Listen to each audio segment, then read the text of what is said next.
ওই সাইড হচ্ছে এন্ট্রি, ওখান থেকে ভেতরে ঢুকে মানে এই পাশ থেকে পুরোটা বোটানিক্যাল গার্ডেনের ভেতরের দিকে যাওয়ার জন্য। ফাইনালি আমরা চলে এসেছি দি গ্রেট ব্যানিয়ান ট্রির কাছে। এই হচ্ছে মানে রাস্তাটা দিয়ে কিছুটা গেলেই আমরা পেয়ে যাব। এই হচ্ছে এন্ট্রি সাইড।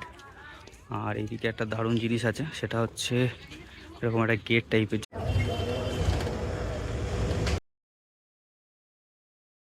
হ্যাঁ, hello everyone, welcome to my channel. তো সকলকে আমার চ্যানেলে স্বাগতম। আজ আমরা এসেছি বোটানিক্যাল গার্ডেন আমাদের ওয়ান ডে ট্যুর নিয়ে। তো কলকাতা থেকে খুবই কাছে হচ্ছে, যদি একদিনের জন্য যদি আপনারা কোথাও যেতে চান এই শীতকালে, তো বোটানিক্যাল গার্ডেন অবশ্যই আসতে পারেন। বোটানিক্যাল গার্ডেন কিভাবে আসবেন? বোটানিক্যাল গার্ডেন যদি আপনি আসতে চান, আমি একটা মেন পয়েন্ট বলছি, যেটা হচ্ছে হাওড়া স্টেশন। তো এখান থেকে আপনারা অ্যাভেলেবেল অনেক বাস পেয়ে যাবেন। আর যদি আপনারা ধরুন মানে এবার আপনারা যে এরিয়াতে থাকেন সেখান থেকে আপনারা হাওড়া স্টেশন প্রথমে চলে আসবেন, তো সেখান থেকে যেতে পারেন। এটা খুবই একটা মানে সহজে, যেরকম আমার বাড়ি হচ্ছে বারাসাতে, তো বারাসাত বি গার্ডেন একটা বাস আছে, কিন্তু ওই বাসটাতে আমরা যাইনি। তার কারণ হচ্ছে ওই বাসটা পুরো কলকাতা ঘুরে আছে, মানে 3.5 ঘন্টা 4 ঘন্টা লেগে যাবে বারাসাত থেকে আমার বি গার্ডেনে পৌঁছাতে। নিউ টাউন হয়ে পুরো এরিয়া ঘুরে আসবে। তো আমরা কি করেছি, L238-এ করে চলে এসেছি হচ্ছে হাওড়া স্টেশন। এবং এখানে অনেক বাস আছে, এবং আমরা যেমন একটা মিনি বাস ছিল, মিনি বাসটা হচ্ছে এসপ্ল্যানেড থেকে বি গার্ডেন যাচ্ছে, তো হাওড়া স্টেশনের ওপর দিয়েই যাচ্ছিলো। তো ওখান থেকে আমরা ওই মিনি বাসে উঠলাম, উঠে ওখান থেকে আধ ঘন্টা মতো সময় লাগলো। শালিমারের পরেই বি গার্ডেন। তো বি গার্ডেনের সামনে আপনাকে পুরো একদম বি গার্ডেন যে গেটটা আছে মেন গেটের সামনেই নামিয়ে দেবে। ওখান থেকে আপনারা টিকিট কাউন্টারে চলে যাবেন। টিকিট কাউন্টারে মাত্র 30 টাকা করে টিকিট আমাদের ইন্ডিয়ানদের জন্য। যদি মোবাইলে ভিডিও করেন কোনো এক্সট্রা চার্জ নেই, যদি ক্যামেরা ক্যারি করেন তাহলে 60 টাকা করে আছে। আর ফরেনারদের জন্য আমি দেখলাম 300 টাকা। তো এইভাবে আপনারা বি গার্ডেন পৌঁছাতে পারেন। আর সঙ্গে থাকুন, পুরো ভিডিওটা দেখুন। আমি বি গার্ডেনের ভেতরে কী কী আছে মানে কী কী আপনারা দেখতে পারবেন সেগুলো পুরোটাই আমি ভিডিওর মাধ্যমে তুলে ধরবো।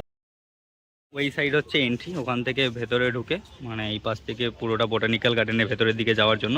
এখানে এরকম ছোটো ছোটো টোটো আছে, মানে পার পার্সন 50 টাকা করে, কিন্তু গাড়ি আজকে কম আছে, তো ওয়েট করতে হবে বলছে ওরা। তো আমরা সিদ্ধান্ত নিলাম যে হেঁটে হেঁটেই দেখবো। তো চলুন ঘুরে দেখা যাক বোটানিক্যাল গার্ডেন।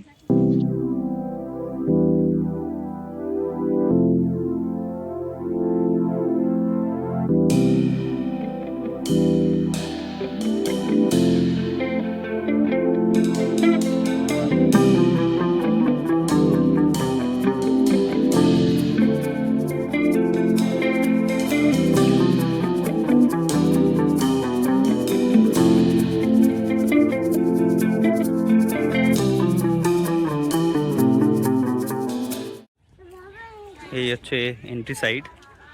আর এইদিকে একটা দারুণ জিনিস আছে, সেটা হচ্ছে এরকম একটা গেট টাইপের, জাস্ট নেচার্স গেটওয়ে। সুন্দর একটা বড় বড় গাছ, তার মাঝখান থেকে এরকম একটা টানেল টাইপের। এই টানেলের মধ্যে দিয়ে আমরা যাচ্ছি।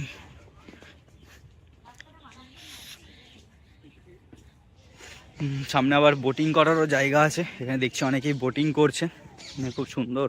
ভেতরটা আমার বেশ ভালোই লাগছে, মানে চারিদিকে ছোট ছোট জলাশয়, তারপরে সবুজ ছোট ছোট ঝোপঝাড়, মানে বেশ ভালোই জায়গাটা। মানে এখানে আসলে পুরো একটা দিন অনায়াসেই সুন্দরভাবে কেটে যাবে। হ্যাঁ হ্যাঁ, দেখতে পাচ্ছেন সবাই বোটিং করছে।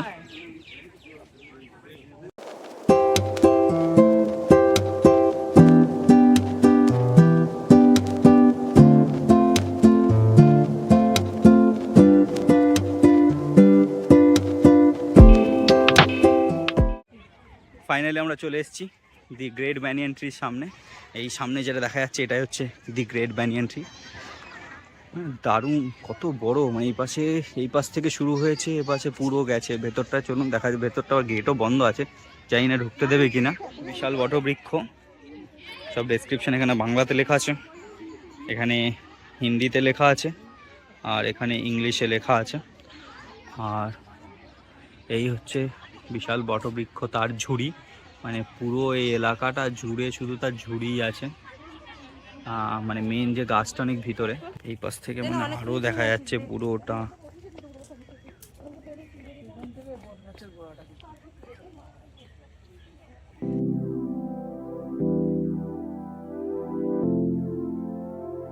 Thanks for watching. আর ভিডিওটা ভালো লাগলে লাইক, শেয়ার অ্যান্ড সাবস্ক্রাইব করে আমার পাশে থাকবেন।